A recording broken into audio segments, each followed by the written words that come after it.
Once upon a time, in the heart of a cold and snowy winter, a gentle queen sat by her window sewing.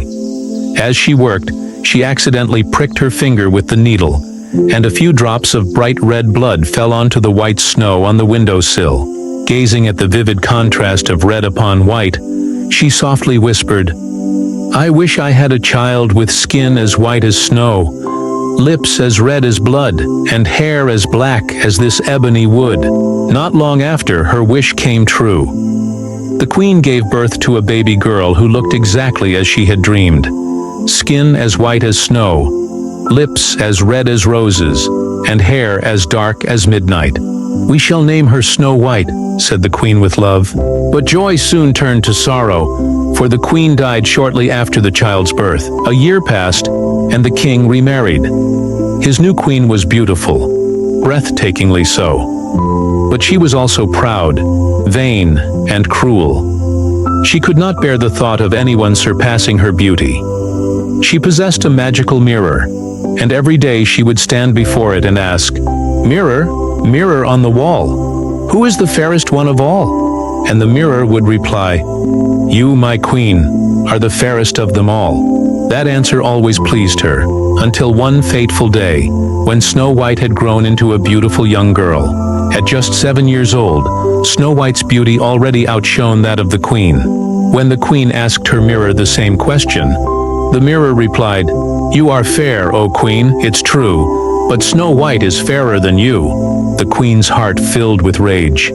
Jealousy consumed her every thought. From that moment on, she could not bear the sight of Snow White. Her envy grew darker with each passing day, until it turned into hatred. "Take Snow White into the forest," the wicked queen ordered coldly.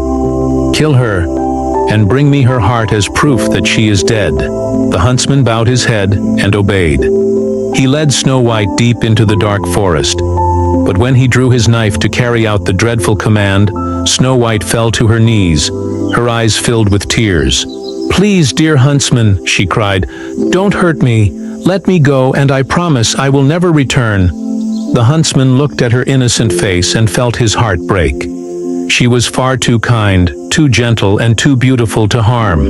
"Run, child," he whispered. "Run, and never come back." To deceive the queen, he killed a wild boar instead, and took its heart back to the castle, pretending it was Snow White's. The queen, believing her rival dead, had the heart cooked and ate it, satisfied at last. Meanwhile, poor Snow White wandered alone in the dark forest. The tall, twisted trees loomed above her, their branches clawing at the sky. Every rustle made her jump, every shadow filled her with fear. "Oh, where am I? What will I do?" she cried as she stumbled through the woods, running for hours with no idea where she was going. At last, as the sun began to set, she came upon a tiny cottage hidden in a clearing. Curious and exhausted, she stepped inside. Everything inside was small and neat. 7 little plates, 7 little cups, and 7 tiny beds. Hungry and tired, she nibbled a little food from each plate and sipped a drop from each cup. Then she tried each of the 7 beds until she found one that felt just right. There she lay down and soon fell fast asleep. That night, the 7 dwarfs returned from their day of mining in the mountains. But the moment they entered their cottage, they noticed something was wrong. "Look," one cried, "someone's been in our house." "Who's been sitting in my chair?" asked another. "Who's been drinking from my cup? Who's eaten from my plate? Someone's been sleeping in my bed and she's still there." They gathered around and gasped. "Who is she?" whispered one dwarf. "She's so beautiful." "Oh yes," another murmured, softly. "She's the loveliest girl we've ever seen." They did not wake her. Instead, they let her sleep, and the 7th dwarf took turns keeping watch with the others through the night. In the morning, Snow White awoke and was startled to see the dwarfs. But they were kind and friendly.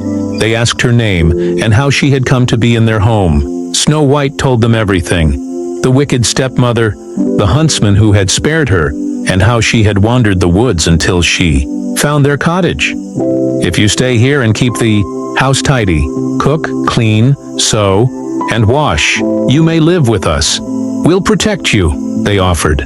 Snow White thanked them and agreed, and for a time she lived happily in their care.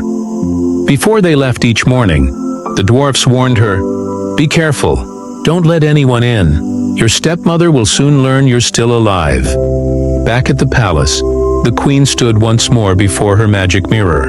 "Mirror, mirror on the wall, who is the fairest one of all?" she asked. To her horror, the mirror replied, "You are fair, O queen, it's true, but Snow White beyond the hills with 7 dwarfs is fairer." "Still?" The queen flew into a rage. "I will not be thwarted." Disguising herself as an old peddler woman, the queen crossed the mountains to the dwarf's cottage. "Lovely laces for sale, beautiful ribbons," she called. "Good day, madam. What are you selling?" Snow White asked, thinking the visitor harmless. She admired the lace. "Oh, how lovely! Allow me, dearie. Such a pretty thing needs to be just right," the woman coaxed. She tied the laces tightly. Snow White soon grew faint. When the dwarfs returned, they revived her just in time. "Thank you. That was your stepmother. Promise us you won't open the door again," they pleaded. The next day, the queen consulted her mirror once more. "I will not be thwarted. Snow White will pay," she vowed. Enraged, she disguised herself again. This time as a different old woman, she crafted a poisoned comb and set out once more. For the dwarfs' cottage. "Pretty combs for your lovely hair," she called. Sweetly, "I must not let anyone in." Snow White replied, "No need, dear. Just take a look from your window," the disguised queen said. Snow White admired the comb, and when the woman offered to fix it in her hair, she agreed. But the moment the comb touched her head, the poison took effect, and she collapsed. When the dwarfs returned and found her lifeless, they searched and discovered the comb. As soon as they removed it, Snow White came back to life. "You must never, ever open the door to strangers again," they warned. But when the queen learned Snow White still lived, her rage burned hotter than ever. This time she prepared her most dangerous weapon yet, a beautiful apple, red on one side and white on the other, poisoned only on the red half. Disguised as a humble farmer woman, she traveled once more to the dwarf's home. "Delicious apples, fresh from the orchard," she called. "I can't let anyone in," said Snow White. "That's all right," said the woman kindly. "Here, I'll cut this one in half. You eat the red side, and I'll eat the white. You'll see it's safe." Snow White took a bite, and instantly fell to the ground. When the dwarfs returned, they tried everything to revive her, but nothing worked. She didn't breathe.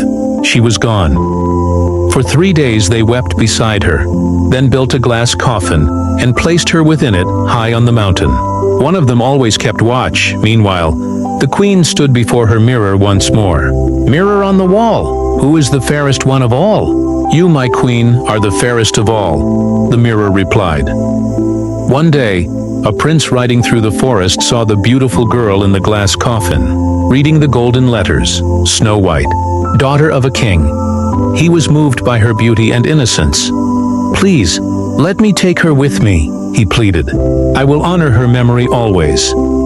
At first the dwarfs refused, but his sincerity touched their hearts, and they agreed. As his servants carried the coffin, they stumbled over a root, and the jolt dislodged the piece of poisoned apple from Snow White's throat. "Where am I?" she gasped. "You're safe now," the prince said. "Come with me to my castle."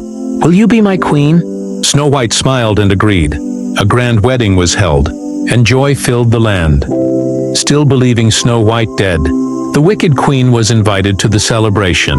Before leaving, she asked her mirror, "Mirror, mirror on the wall, who is the fairest one of all?" "You, my queen, are fair, it's true, but the new queen is fairer than you," the mirror said. Trembling with fear and jealousy, she went to the wedding, and there her punishment awaited. Red-hot iron shoes were brought before her, and she was forced to dance in them until she dropped to the floor, never to rise again. And so, Snow White and the prince ruled their kingdom with kindness and joy. She never forgot the dwarfs who had saved her and often invited them to the castle, where they were always treated as honored guests. And together, they all lived happily ever after.